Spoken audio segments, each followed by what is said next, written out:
Hi, thank you for joining me for this panel. I'm really excited to talk to you all about world building in young adult literature.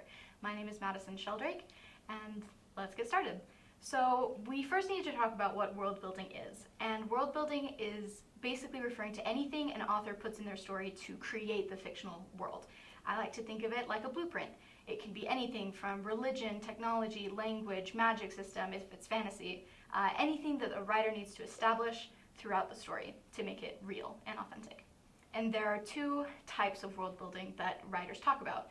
The first is hard world building, which is something like Lord of the Rings. It's got really clear, established rules, and those rules stay consistent throughout the story. And the second is soft world building, which is something like a Studio Ghibli film. There's not a lot that's explained, and there's a lot that's left kind of to the reader's interpretation. It's all unknown, and there's this sense of whimsy instead of like authentic and concrete, but it still works. So we're going to focus on soft world building today and talk about two examples of soft world building, which is Harry Potter and the Hunger Games. And I chose these because of the different ways that they interpret soft world building characteristics.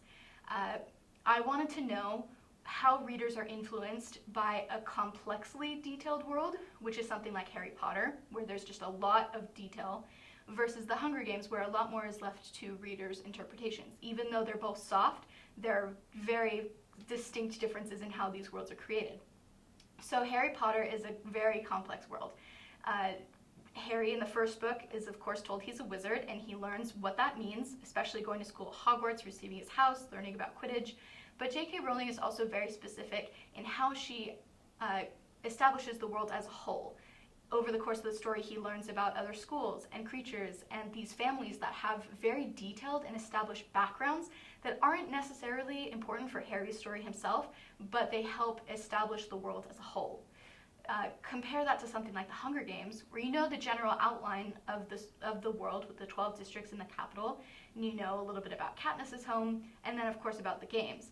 But Suzanne Collins was very deliberate in what she left to the reader's interpretation.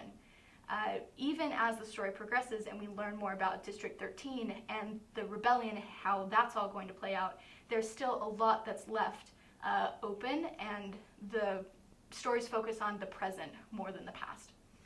Which is very different. And this is where fandom comes in.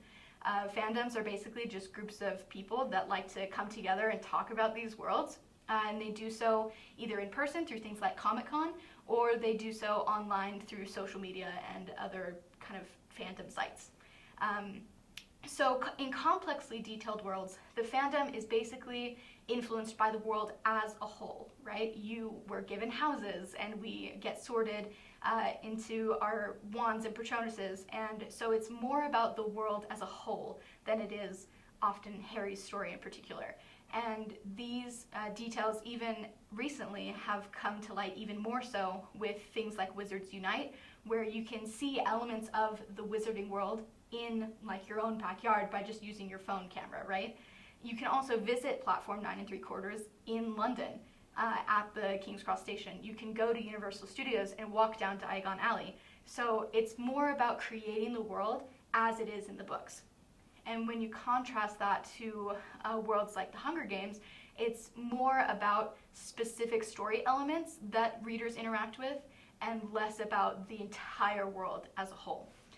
The pin becomes a really important symbol, and the games themselves are what the fandom is interacting with. And the marketing for the books actually capitalizes on that fandom interaction.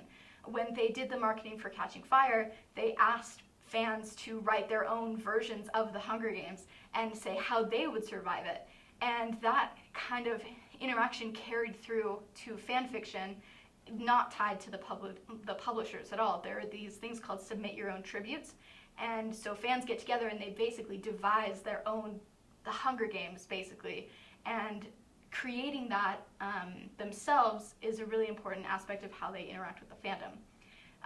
We do need to acknowledge the prequels. Both Harry Potter and the Hunger Games have prequels, and J.K. Rowling and Suzanne Collins have very different approaches to them. And I think what's interesting here is that the details don't always align with what the fandom wants, right?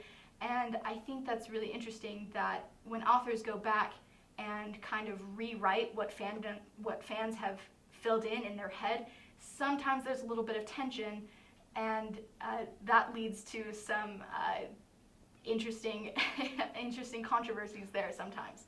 And that just goes to show how influential these stories have been, and how world building can contribute to that influence as well. Thank you.